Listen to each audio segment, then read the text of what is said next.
Hey guys, my name is Loveless, and this time we're here with Quirk Knife, all the way to chapter 35. So, let's get straight into it. Izuku trembled as the water finally washed away, allowing him to greedily suck on every mouthful of oxygen he can get, knowingly ignoring the red tint to the water. The white clothing clung heavily onto his body as he began to shiver from the cold.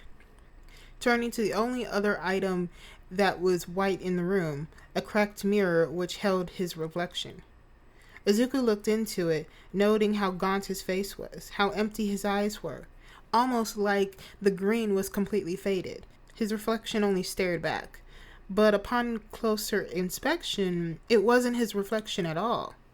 It was him, but it wasn't. The reflection stared back at him with a blank expression, and his face covered in even more scars than he can count. His hair was still dark green like the forest of the night, but instead of a pasty green that looked more like the color had been sucked out of it. And the reflection smiled. Its teeth was covered in blood, teeth sharp and cracked like some sort of monster right out of a horror movie. The black shadows floated behind his reflection, almost as if it was trying to taunt Izuku. Izuku backed up slightly before he had a chance to get out of its reach. His reflection reached forward and came out of the mirror, pale skin decorated in new and old scars, freckles dotting around them like constellations. It grabbed the front of Izuku's wet shirt and yanked with an extreme amount of force. Izuku went crashing into the mirror, glass sprinkling the white ground below, dotting in bright red blood. Shota listened as Amori recounted every experience with Izuku, chaos, that she could recall. Suko and Nishiyama doing the same. "I think I was the last person to meet him," Nishiyama muttered, while rubbing their hands together in thought. Or maybe it was Suko. I can't remember. It was months ago. So this kid's been a vigilante for some time. Mirako raised her eyebrow. Not to mention he picked up 2 more along the way. And 2 UA students, Tsukachi pointed out. "The question I have," Nezu spoke, "did Shinso and Hatsumi meet the vigilantes before or after their admittance to UA? They all seem very close. I find it hard to believe that they met recently. If anything, it's like they've known each other for 10 years. All eyes turned to Shota and Hizashi, both of them having stayed completely silent for over past 3 hours. "Aizawa? Yamada?" Nezu spoke kindly. "Do you wish to share anything?" "No," they both said in unison.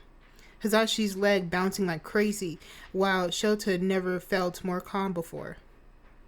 Because he wasn't going to lose. He'd have to die before that. Tsukachi hummed. "Well, I would like you both to know that I'm aware of your affiliations with the 3 vigilantes, and not just patrol-wise. You 2 are aware of their identities, aren't you?" Shota thinned his eyes in a challenging manner. "What are you trying to say, Tsukachi? No point in being all cryptic here." "As I just said, I believe you 2 have been harboring these 3 vigilantes and never brought them to my attention. That is what I'm trying to say. You know their true names, don't you? Not that I don't have my assumptions either." Shota put on his game face on and leaned closer. He knew how to dance around the detective's quirk. "I don't know all their true identities. And besides, what proof are you basing your accusations on? It seems like you're trying to deflect this problem onto Yamada and I." "I'm doing no such thing," Tsukachi argued back. "I'm simply stating what the facts are showing. I'm already gone over my information and documents right within your reach. Go ahead and take a look." Shota eyed the papers sprawled across the table with red feathers pushing the documents closer to him. Hawks gave a small nod. He gritted his teeth and picked them up. Hizashi watched over his shoulder as their eyes skimmed the paper. There was a lot. "Now," Tsukachi sat up straight. I'm going to ask you the following questions, and I encourage you to tell me the truth. Erase your head. Are you aware of Chaos's true identity? No. The man flinched and wrote something down. Eraserhead, are you aware of Morphine's true identity? No. Another flinch. And Eraser, are you aware of Blaze's true identity? No.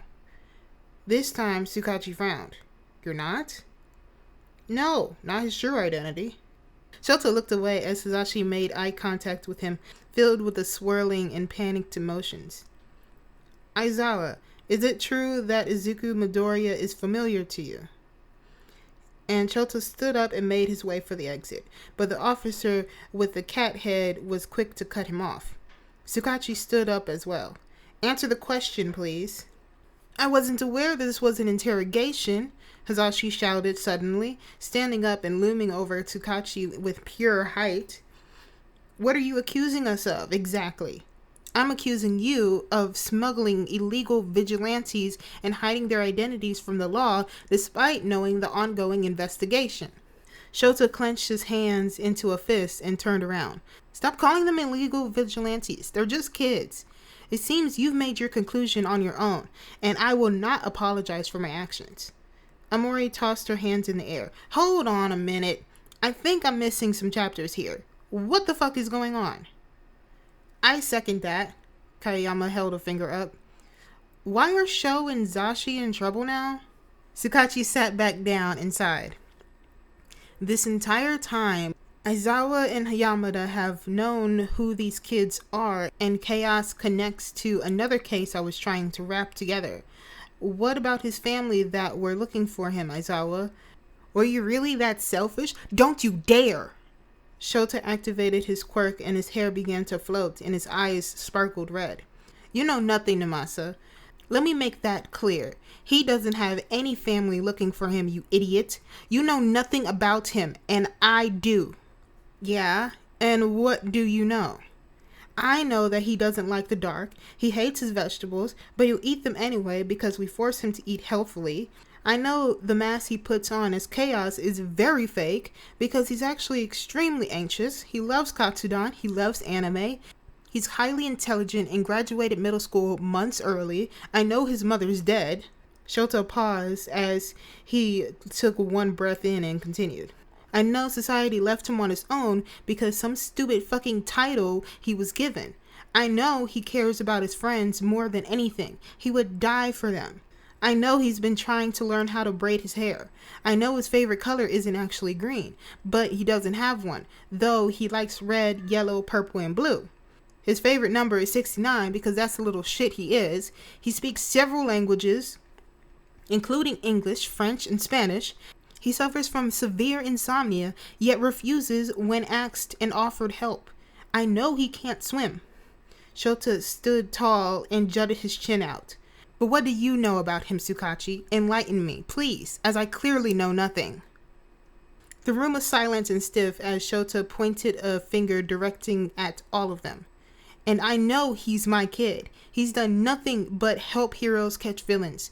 So how does that result in prison? He saved my life. He saved the lives of those students. In fact, my class would have been massacred without the three of them. So forgive me if I'm a little overprotective over him, Namasa. Hawks made a strange chirping noise and leaned back in his seat. I'd like to know everything illegal these vigilantes have carried out, please. What makes them so bad? Have they committed murder? Kidnapped someone? Set puppies on fire? What's the problem here? I think I'm failing to understand. Tsukachi was beginning to look flustered. They use their quirks illegally. They don't have licenses. And we have this on camera?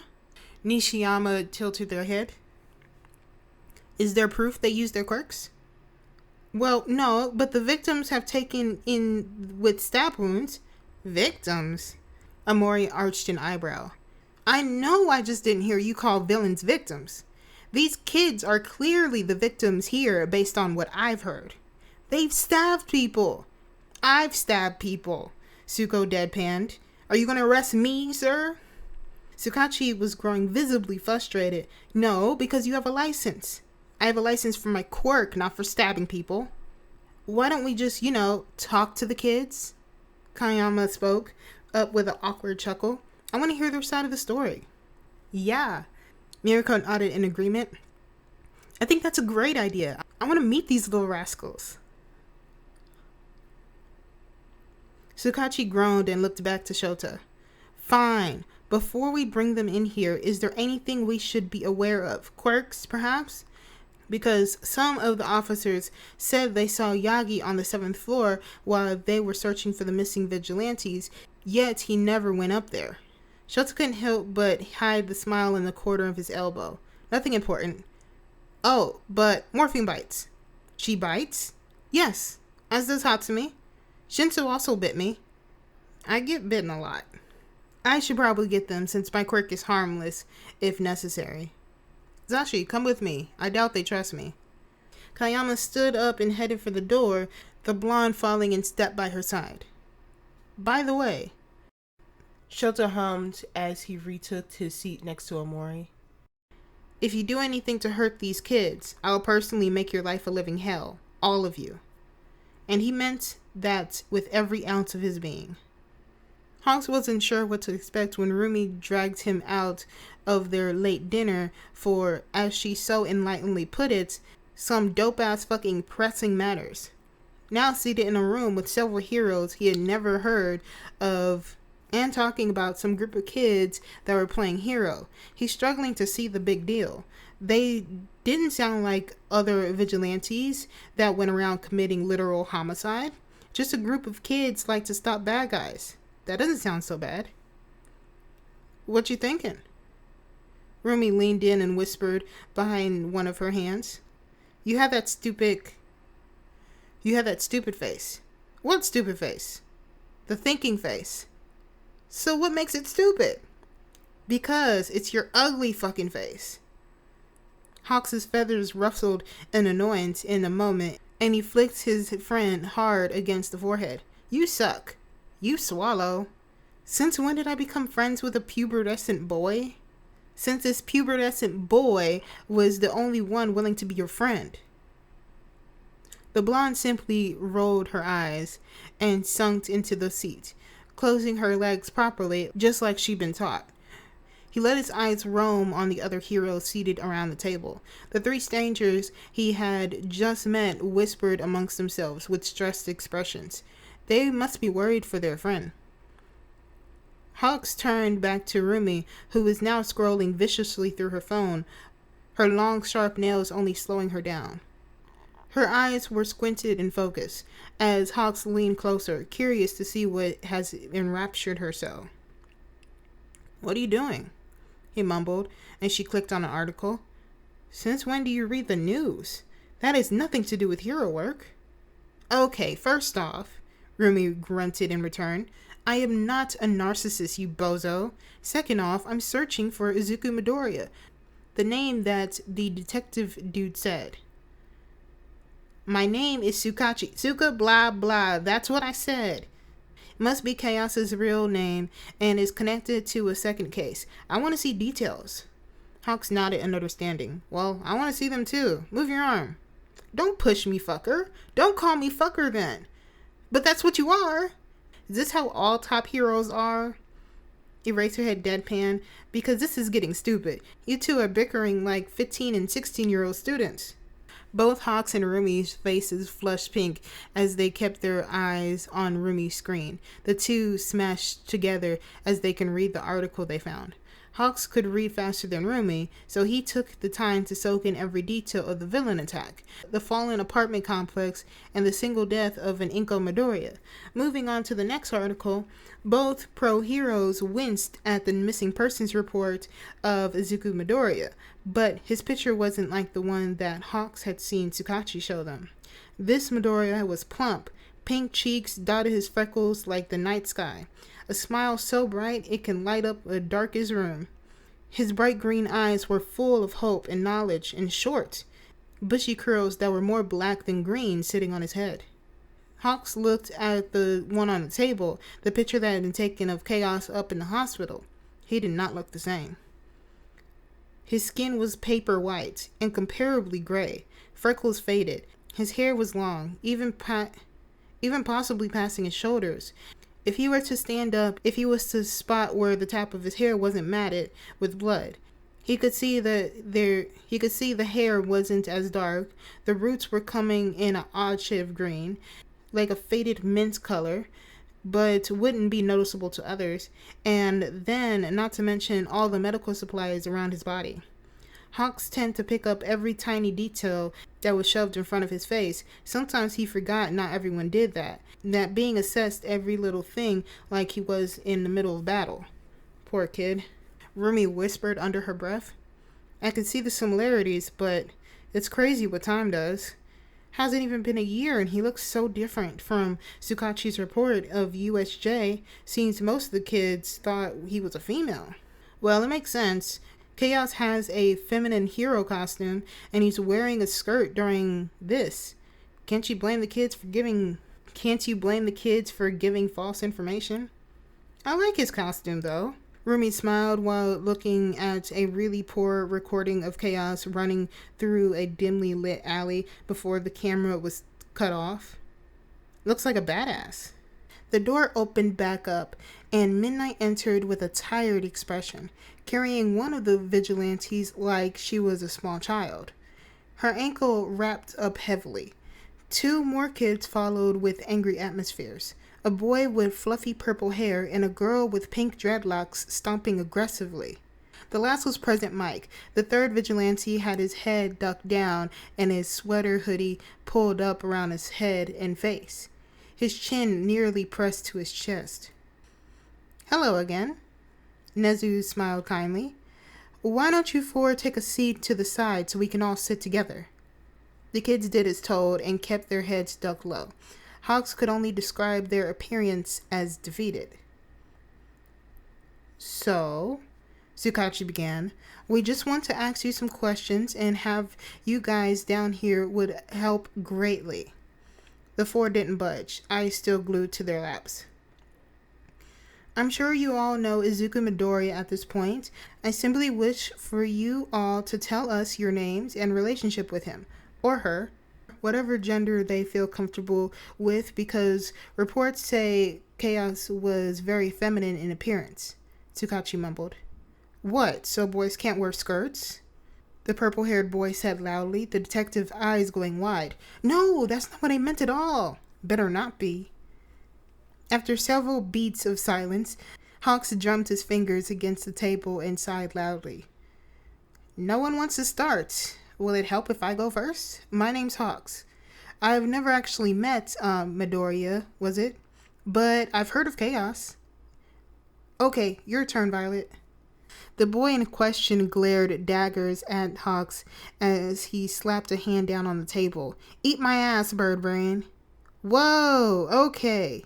President Mike laughed nervously without missing a beat. Sorry about him. He's just stressed at the moment. Hawks noticed and waved the apology off. It's cool. Maybe introductions aren't the best idea. Can we just go back up? The man mumbled with exhaustion. His face still ducked down as Hawks noticed a small dribble of blood fall beneath the hood and past the table. He decided not to say anything. Okay, I'm going to be straightforward with everyone here, especially you 4, Tsukachi sighed. Myself, along with Yagi, are very aware that Chaos is Izuku Midoriya. Age 15, born July 15th. Mother passed away months ago when the apartment building came down with her caught inside and the boy went missing. A report was filed by a family friend not long after that, and she was a hassle to deal with. Tsukachi paused and flipped the page of the document he was holding. On shop cameras passing by, we assume he was stealing items since there is no bank record purchases under his name or his deceased mother. It wasn't long until he went completely off the map and obviously intended to do so because he's so successful after Chaos joined the streets as a vigilante. I connected the dots. He held a crappy picture of the vigilante in question. The problem was the matter of proof, so I couldn't pounce on my opportunities, and his declaration of decease made everything a lot more difficult. But I'm positive that the boy I've been looking for, description and images line up, not to mention that both are quirkless. Did Chaos personally tell you that he was quirkless? The blonde girl scrunched her nose, cutting off the flow of information. Well, no. So how do you know he's quirkless? Tsukachi clicked his tongue in annoyance of being called out by a child. There shows no evidence of him using his quirk. Well, none of you would have known I had a quirk until I pointed it out, the purple one grunted. Maybe he has a mental quirk like me. The detective pursed his lips for a moment. Fine, then we'll get Recovery Girl to go upstairs to check whatever she can do to determine if someone has a quirk. Something about a joint. Actually, the pink one snapped. I have a very developed theory that is impossible for anyone in our lifetime to be quirkless, meaning we have all the powers from some sort. Let's start from where the idea stemmed from. It was in middle school when we had a project to do of a certain part of the brain. Now, I chose the most difficult one, of course, the frontal lobe, because that part is the one that is most mysterious connections with quirks. So, the girl barely gave herself a chance to breathe as she babbled furiously. Tsukachi giving up after the fourth try to interrupt her, Hawks looked over to Remy, who was wearing an impressed expression, and he knew that the two of them were thinking the same thing. These four were just trying to cause distractions and jumble up the information. Hawks knew they couldn't talk for the rest of their lives, and chances are one of them would slip at one point, but that didn't mean it was any less impressive. You like these kids. Toga, did you say? Nezu noticed the blonde girl stiffening after she accidentally said her name, and she groaned loudly. Why do I have to be the stupid one in the group? Nezu now for sure knew that he wasn't going to let these kids escape his grasp, especially when they somehow managed to spend 4 hours babbling, dancing around every single question asked. It was amazing. Look. Nezu hummed and leaned back. I hope I'm not the only one that sees the waste of potential here if we just toss them all in jail. Shinso and Hatsumi shared an immediate glance of panic, Nezu exactly aware of what they were trying to figure out. And Tsukachi, I assume you would agree with me, that we don't actually have proof that my students are woven into this case, correct? The detective seemed exhausted and defeated, as he downed the rest of his coffee far too fast. No, I suppose not. Shinso, Hatsumi, tell me honestly. Have you two been participating in any acts of vigilante, either on your own or with either Chaos, Morphine, or Blaze? No, they both responded at the same time. Shinso rubbed his eyes. And even if we did, no. Chaos would never let it happen. Even he said he wouldn't let us be vigilantes, since it would just get us in trouble. But you've been hanging out with Chaos. Hatsumi and Shinso looked at each other in silent words pressed between them until Hatsumi shrugged. No, we've been hanging out around Izuku. Tsukachi swore quietly. But that means you were hiding a missing person from the police we were looking for. Shinso held up a finger with an evil grin. But detective, we didn't know he was a missing person. Being quirkless, as it seems everyone assumed Izuku is, means no one was really looking for him. And whose fault is that? May? The pink-haired girl tilted her head back and rolled it until she faced Tsukachi and Tamakawa. Why the justice system, of course? I don't see how the two could possibly be at fault here, and that, in my question, is very discriminatory by the justice system. Tsukachi was glaring at the two like they had personally killed his entire family, but Nezu couldn't help but feel positively gleeful at the ability to outsmart a pair of talented officers. So, I think that's settled then, Aizawa yawned. These two simply caught up in without knowing. Tsukachi sputtered, but they knew the identities of the vigilantes. Shinto scoffed. Who said that? I never did. Did you, May? No, sir, I didn't.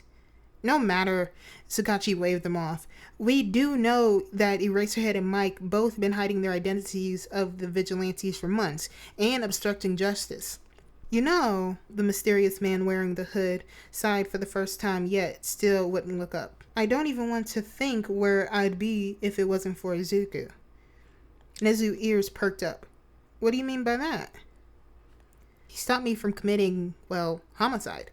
I nearly burned someone out of anger, but he showed me that killing the fucker isn't gonna solve shit. He gave me an actual purpose, to protect those who can't protect themselves. Is that truly a crime, Tsukachi? To want to do good? Yeah, Toga muttered. He was my real first friend I've ever had. Same. Shinso deadpanned, and Hatsumi nodded. And ditto for me on that. Tsukachi slammed his hands flat on the table. The power of friendship does not dismiss illegal things that you've done. But imagine all the paperwork, Nezu interrupted calmly. Oh dear, Tsukachi, you'll be busy for months. And I have tons to do now that I'll have to cover up the fact that these heroes, these vigilantes saved an entire class of first years at my own establishment. Since parents would be more outraged to find out that they got into my gates. In fact, how did they sneak by? Did you chase after the bus? We rode in the small storage thingy under the bus. Toga grunted nonchalantly, Nezu having to resist the urge to clap his paws together gleefully. Amazing, he breathed quietly. Well, I suppose we should get started, isn't that right? Tsukachi thinned his eyes. This feels like some sort of threat is about to follow. I would never, Nezu chuckled sinfully. That wouldn't be very polite. You know what isn't very polite, though? The fact that I arrived at USJ, it took your officers 30 minutes to arrive because one of your officers decided that you were all too busy for some silly attack at UA. I had to convince them to come, explaining all the villains and injuries. Isn't that funny? Tsukachi frowned. Do you know who you're speaking to? Yes, Nezu said in a dark tone. Would be a shame if this got out, that your employees pick and choose what they deem important, Nezu, I'm sorry to hear that, but I couldn't possibly keep track of everyone that works at the station. But I assure you that if you give me the name, I can... But you'll be so busy dealing with these vigilantes. I couldn't possibly push this on you as well, so I'll deal with it myself. I'll make sure the public will hear about this too, so they know that their emergencies may not be important enough. Tsukachi fell silent for a moment as he sorted through his thoughts. All heroes watching Nezu with visible shock, the 4 kids smiling secretly at the floor. This is blackmail, Nezu. Says who? Says me. Interesting. Why would protecting the public from poor officers, such as the one I spoke of, to be blackmail? I'd like to add something, the mysterious hooded man sneered. Your officers also tossed my little blonde one and I into an extra hospital room without any proper treatment, despite our clear injuries. I had to do hers myself and some materials that I found, not to mention the fact that she's a minor, meaning she was supposed to be protected in the sense of medical care under the eyes of the law. Aizawa was on his feet immediately as he slammed his injured arm down on the table, several sheets falling to the ground. What the fuck did I just hear? Tsukachi's eyes widened. Wait, a nurse didn't come in? I was told they sent someone up. Well, they didn't, Toga shouted. They locked us in there like caged animals. Aizawa's face was growing more red by the moment as he laughed quietly, yet was clearly on the verge of hysterics. I'm gonna show. Yamada spoke darkly with an eerie, serious tone. Let me handle that after. Trust me. Nezu's eyes sparkled.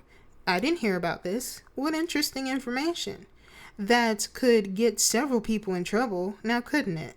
Not to mention that, once again, everyone just makes assumptions that Izuku is quirkless, and I'm not saying that he is, but if he was, I couldn't imagine the way the justice system must have failed him, discrimination and all. Shinso waved a hand as he spoke. The man ran a hand down his face and slowly nodded. I get it. It's clear that you have some sort of other options sorted out, so let me hear it. No point in sitting here and wasting time. Well, if you wish to know, Nezu blinked kindly, I do have alternate solutions that may be beneficial for everyone. Tsukachi, I think we can all agree that these kids are young, but very strong, determined, and intelligent. Do you wish to ruin their entire lives based off of one singular thing they've been taking part in? No, of course not. Perfect. So we both agree that if we give them a second chance to do things properly, you would be inclined to help me? Sukachi stayed silent as he looked over to the kids, chewing on his bottom lip for a moment. I want to know your plan before I agree to anything, Nezu. Fair enough. Well, here at UA, we built in offering opportunities to those who truly deserve it. And the way the three vigilantes put their lives on the line for complete strangers, I think that's pretty telling of their goals. Don't you agree? Yes, I suppose so. They did save lives. I can't deny that. Yes, my point exactly. So, what if I take full responsibility of them, including keeping them in check and ensuring that they don't get back on the streets without licenses? I'll let them grow into what they want to be, healthy and kind environment, unlike what they've been subjected to in their past, if they wish to return to fighting crime. I'll allow them to do so with time as official heroes. I have no doubt they can achieve the goals they set for themselves.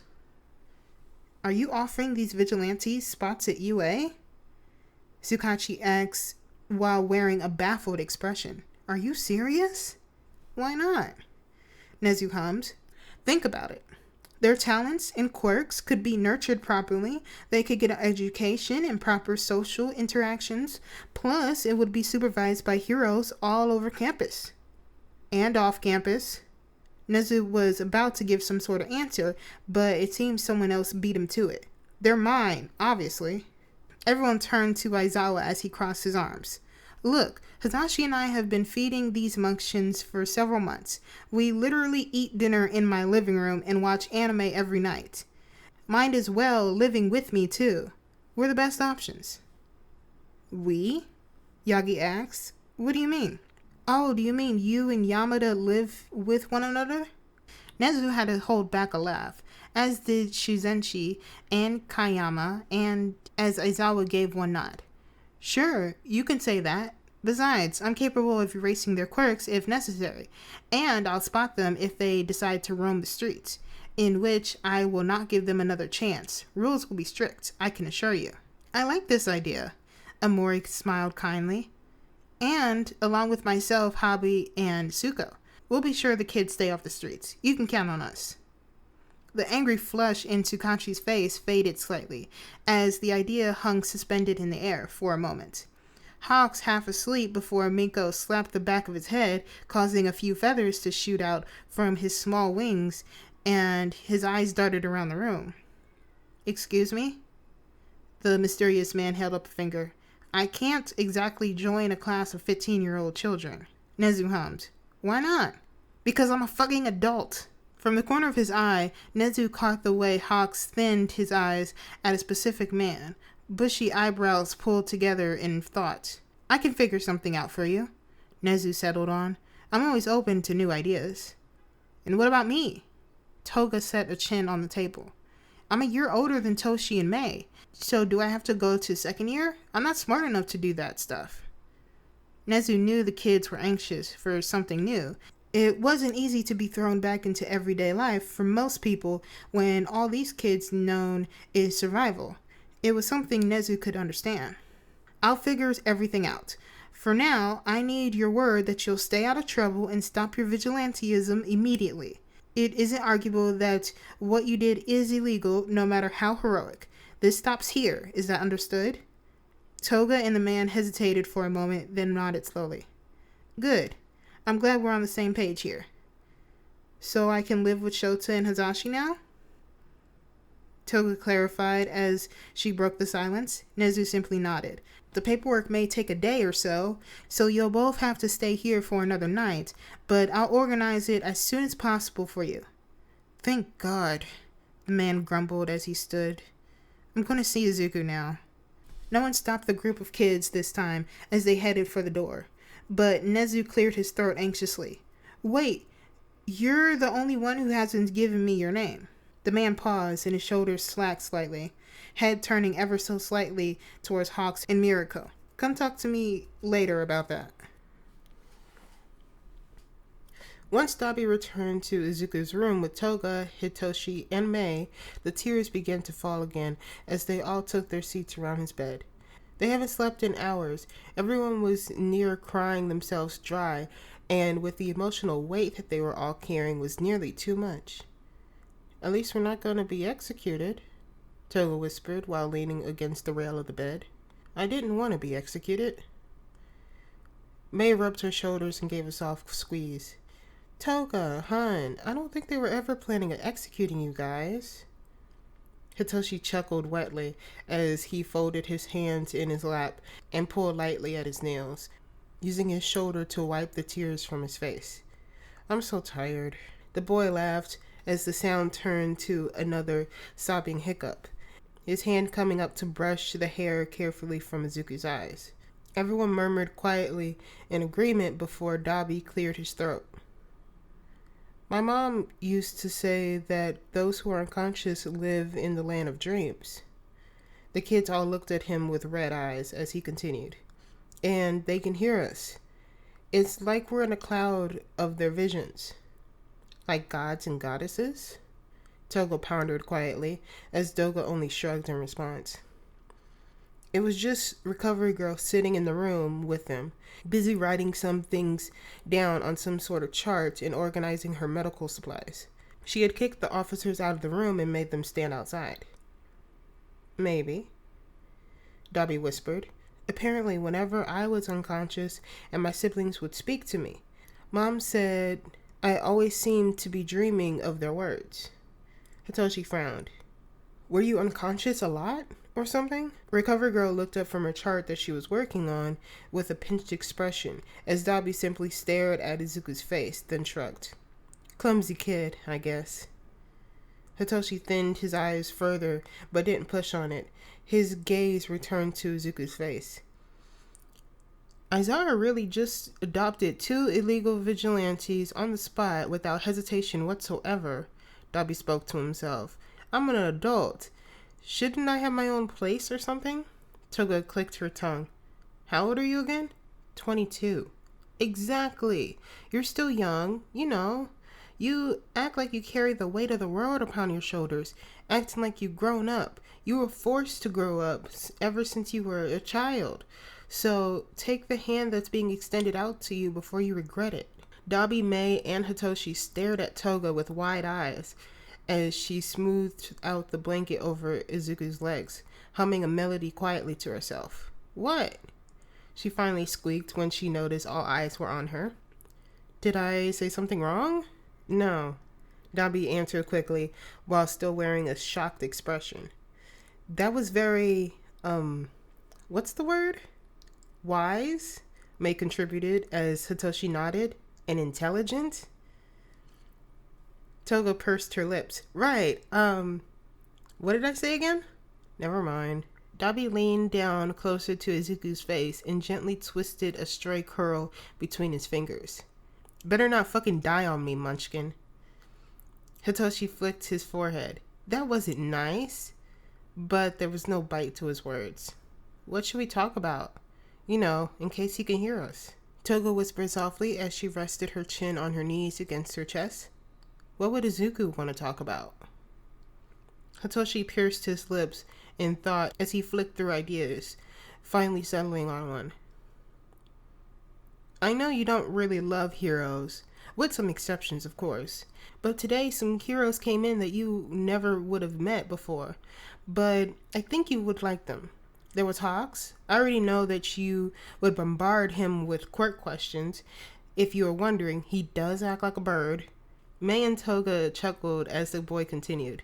"And there was one moment when Midnight, another hero at UA, was offering everyone coffee, and he took one. He took a sip and then made a face. So Miracle asked him what was wrong, and I don't think anyone heard his response, but I did.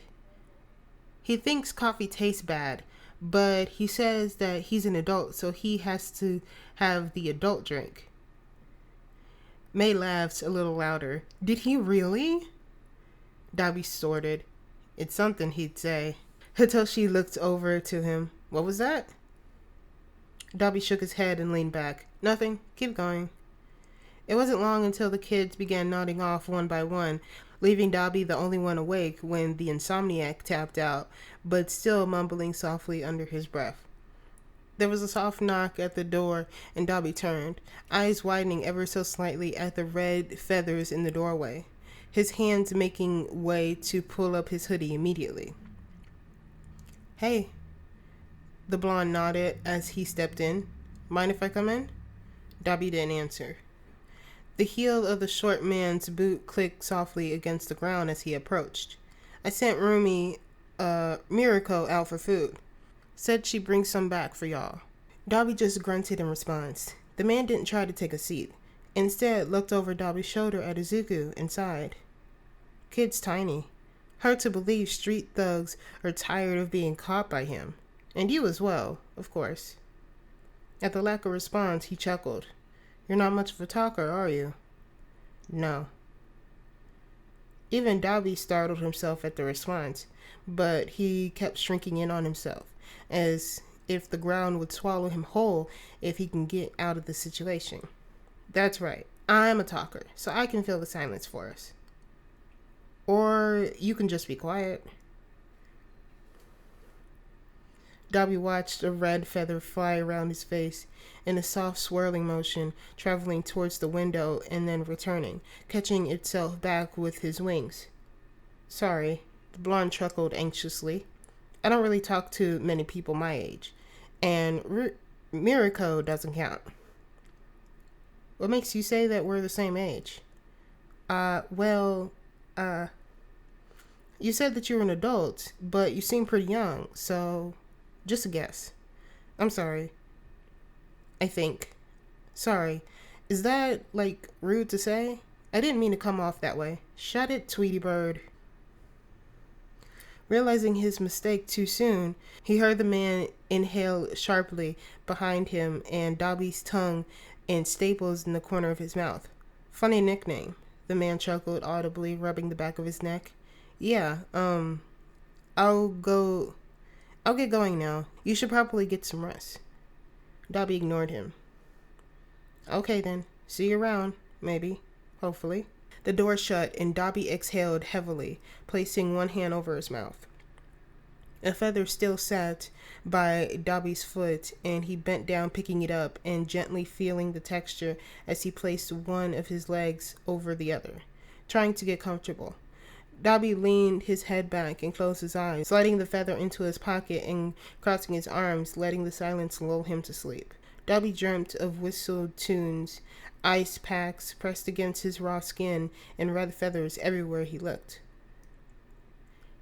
Hell fucking yeah, I did it.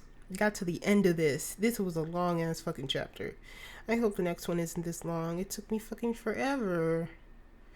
But it's done. So, if you want to see more of this, because I will keep doing this even if it's long ass fucking chapters, doing this series. So, if you want to see more, you know what to do.